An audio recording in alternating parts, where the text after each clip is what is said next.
今天北京这个天气不算是很好，但是它也挡不住我们吃的心情。现在我们已经到了这个餐厅的门口了，一会儿进去看看它这个餐厅有什么好吃的。说这是一家老北京菜，比较传统，当然也结合了很多川菜辣的这种菜谱。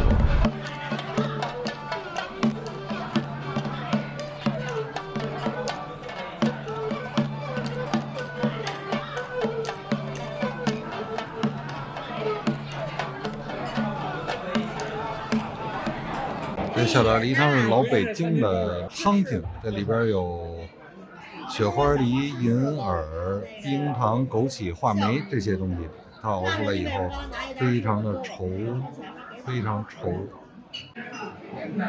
哎呦呵，那里边还有梨的陈年雾。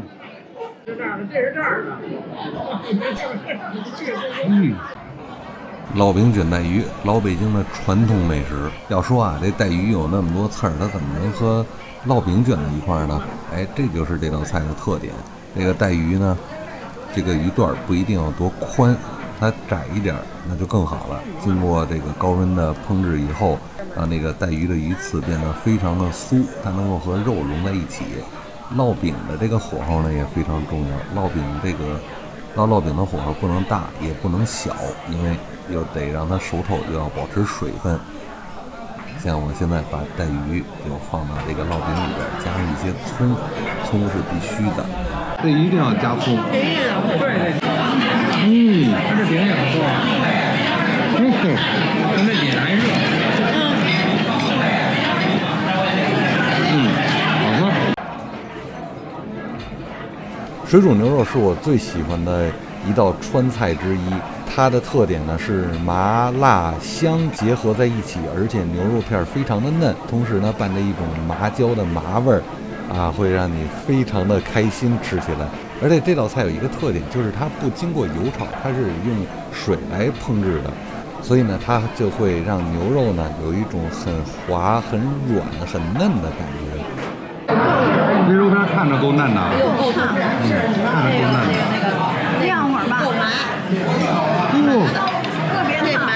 牛肉能做到这么嫩，我觉得这是一个技术。这道菜叫招牌京味烤肉，其实它就是老北京栀子烤肉。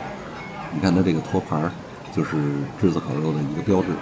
它配了干料，还有一份卷饼，小薄饼。这个肉的特点呢是非常的薄，它已经烤好了，然后再上来。这个小锅底下的火也就是一个加热的作用。这个肉呢可以有3种吃法，第一个呢是可以直接吃，第二个呢是把它和葱香菜放在一起卷在饼里吃，还有一种就是你可以蘸这个干料去吃。3种吃法都很好吃。